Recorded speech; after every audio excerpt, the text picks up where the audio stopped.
Portfolio Builder members, this is your June 16th evening update. At the end of this video, we'll review our 3 portfolios trading Monday, Wednesday, Friday for the SPY ETF, Tuesday on Apple, and Thursday in the TLT bond market. There was a big hearing today, and it was all about Facebook's Libra coin.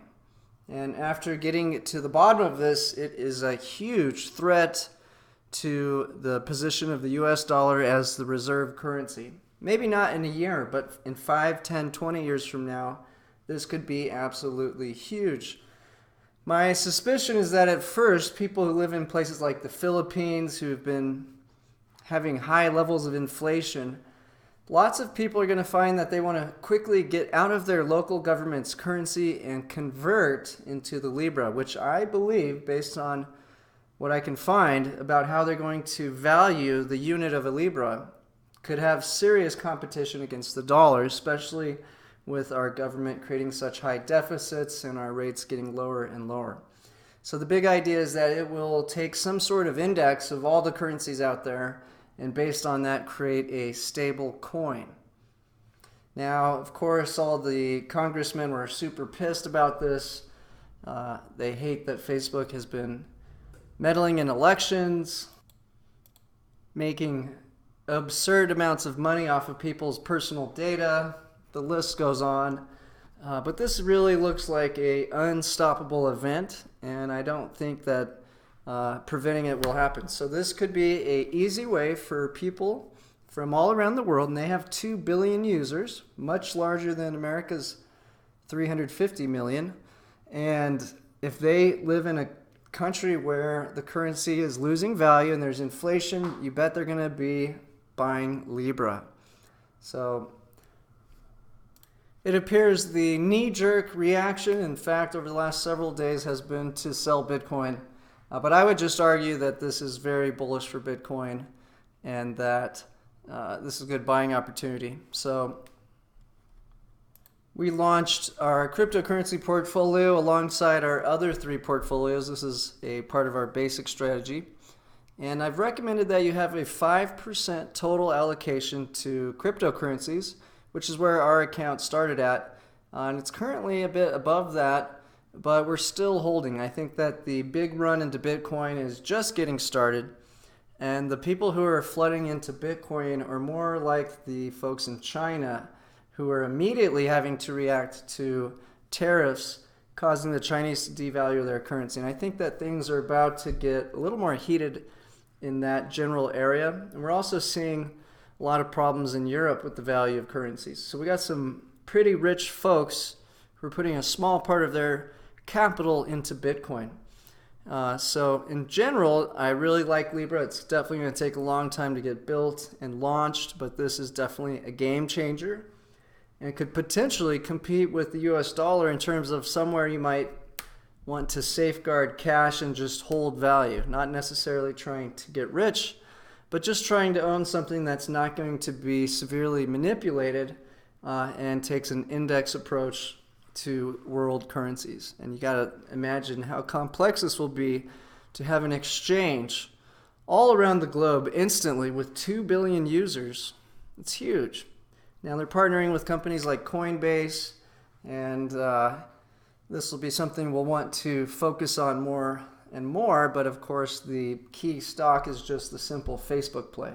And so you can see the market is responding very favorably to all this news, and Facebook's made a big run. So we're not currently recommending to buy Facebook right now, but it's definitely a good reason why it's in the top 8 positions in the SPY ETF in terms of holding size, and why it's a key company for us to track and buy on big discounts. So right now, our favorite play on the Tuesday trade is Apple, which you can see has had an incredible amount of volatility recently due to the US-China trade war, and has plenty of room to get back to all-time highs. And there's not many of the top 8 positions in the SPY ETF where you can actually buy it at a discount currently. So that's why we really like Apple. It's great for the covered call with a put option underneath strategy. In a separate hearing, Facebook, Amazon, Apple, and Google executives were facing the antitrust committee. I'm only an hour into that, so I'll have more commentary on it tomorrow.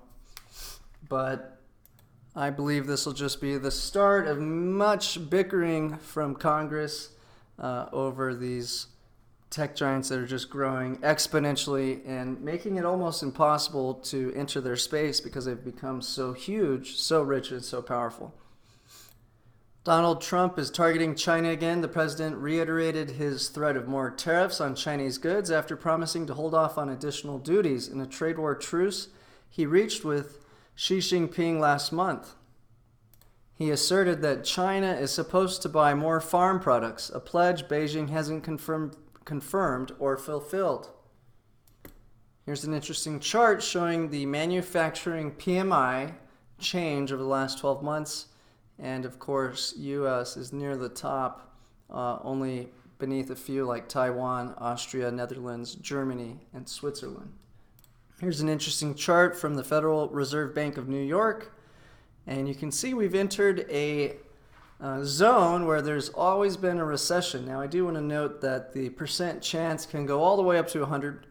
And although it didn't in the 08 or 2000 bubble, if we go back to the 80s, you can see how much higher this could go.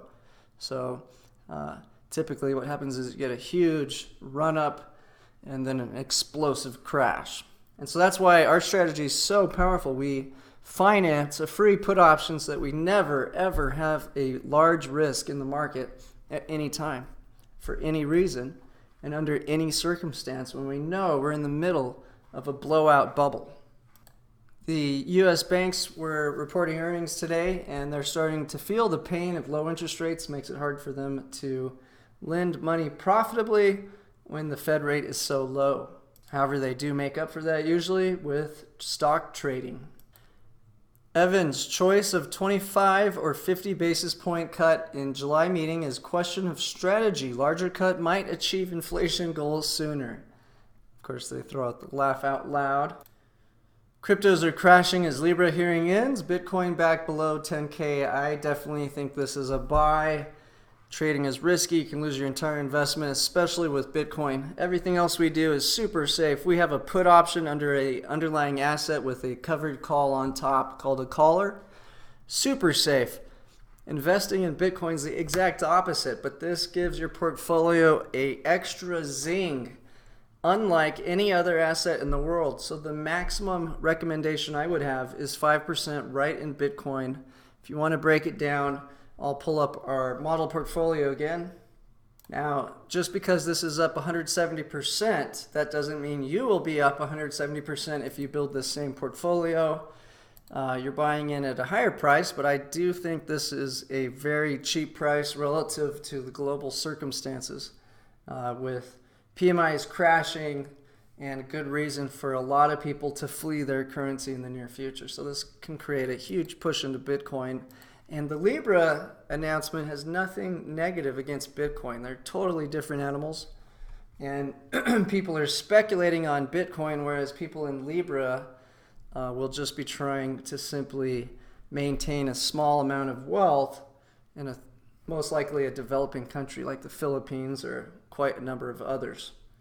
So we have a 56% position in Bitcoin, 22% in Ethereum, 14% in Litecoin, and 6.25% in Bitcoin Cash. And if you want to get a little fancy, you could add a 5% position into Monero, Tron. Now, Monero definitely has some big risks with the U.S. government for hiding who's putting money into it. So this could actually be a target in the near future based on a recent cryptocurrency announcement. But Tron, Ripple, and EOS also remain good alternative coins, even if you wanted to just replace your Bitcoin Cash with any one of these or divvy it up. But I would be mostly invested in Bitcoin at this point in time. We don't have a long-term reason to be heavily invested in Bitcoin yet. But after we get through the election, if there's not a good trade deal, then who knows? This could be a very long-term trade war. And in that case, really, the sky would be the limit for Bitcoin. Stock slide, as Trump says, long way from China trade deal. And again, from our analysis, China does not want a trade deal, nor Trump, for the next election. So stocks rebound as Powell reiterates dovish Fed outlook in Paris speech. So everybody's wondering 25 or 50 basis points. Probably right around that announcement will maybe get a little more bullish, take away the call option, just have the put and let the stock run on us. Every announcement from Powell has created a huge jump in equity value. This is from a day ago, but I feel it's worth rereading. China's second quarter growth is the slowest it has been in more than 27 years. The United States tariffs are having a major effect on companies wanting to leave China for non-tariffed countries. Thousands of companies are leaving. This is why China wants to make a deal with the U.S. and wishes it had not broken the original deal in the first place. In the meantime, we are receiving billions of dollars in tariffs from China with possibly much more to come. These tariffs are paid for by the Chinese devaluing and pumping, not by the U.S. taxpayer. And that's why we're still long Bitcoin, folks. Chart from Douglas Cass pointing out that the Cass Freight Index is continuing to collapse, signaling a slowdown in global trade. Here's that index against the U.S. GDP in terms of change in percent versus the percent of GDP. And you can see we get some, anytime the Cass index changes, the GDP has tended to lag behind. So this would be indicating there's going to be some shrinking GDP ahead as this global slowdown finally makes its way to the U.S. But so far, that's not the case. As we can see, Amazon Prime had its all-time highest sales yesterday with Prime Day, and of course is at new highs. And meanwhile, retail sales show no signs of a recession. Let's take a quick look at the charts, and then we'll review our positions in our three portfolios, and we'll wrap it up for today. SPY was a little slumpy today, but has been up over the last 5 days. It's trading at basically all-time highs. Apple has been up over the last 5 days, which is very good for our Tuesday trade, where we are completely all in on Apple with a put option below and a covered call above. Apple has plenty of room to go to get to all-time highs, which is why we like to isolate our portfolio into this position.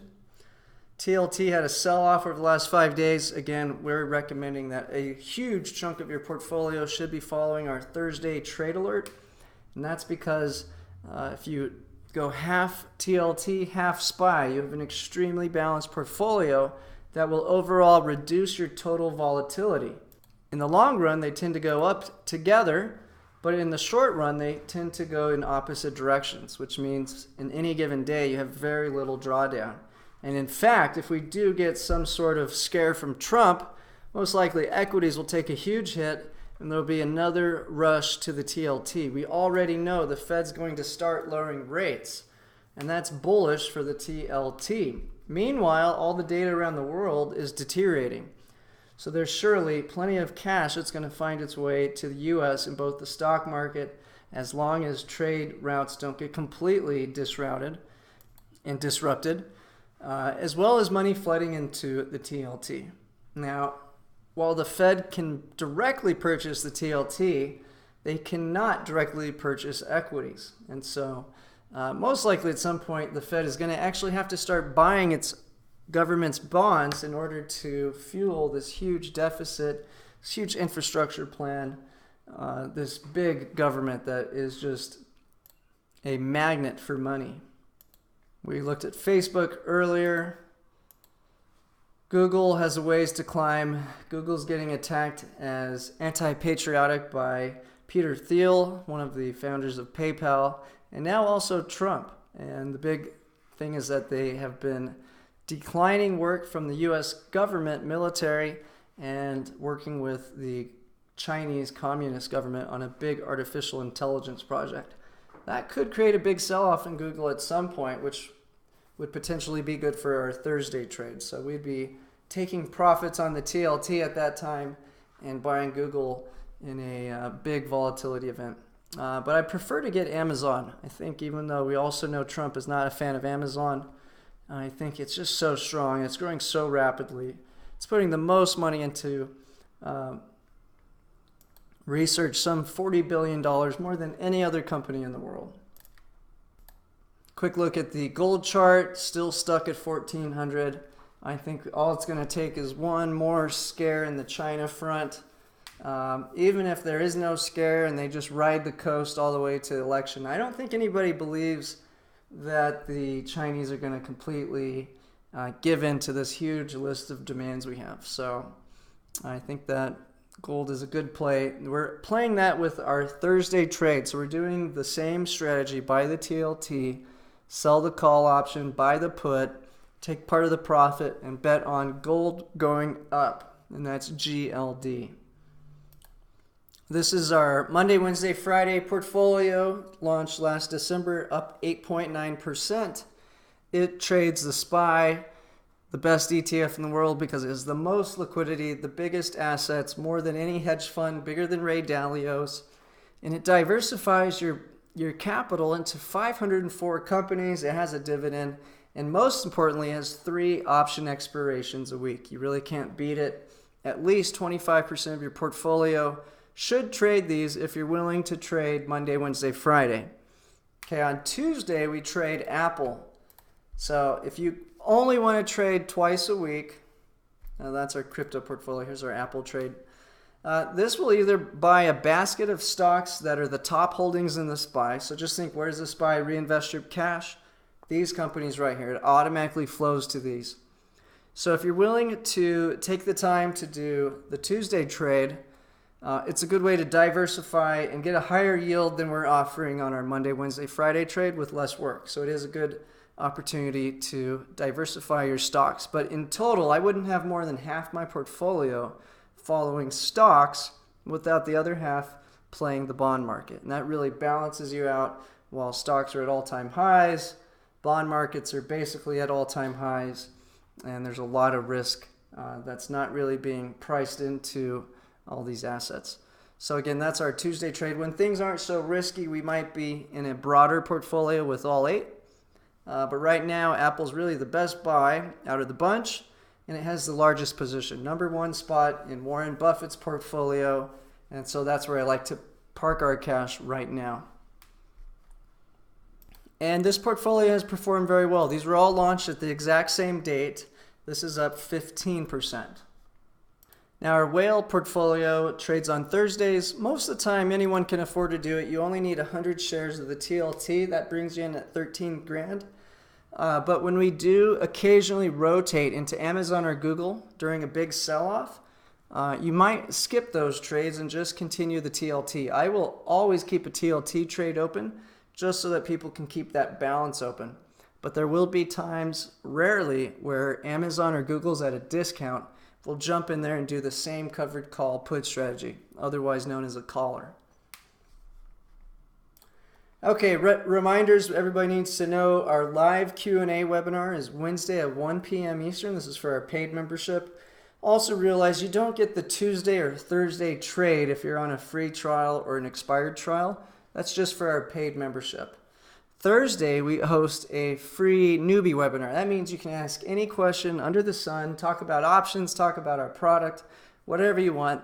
We're there for usually an hour, sometimes 2, and just get to know everybody who's interested in joining the program. So again, Wednesday at 1, Thursday at 1.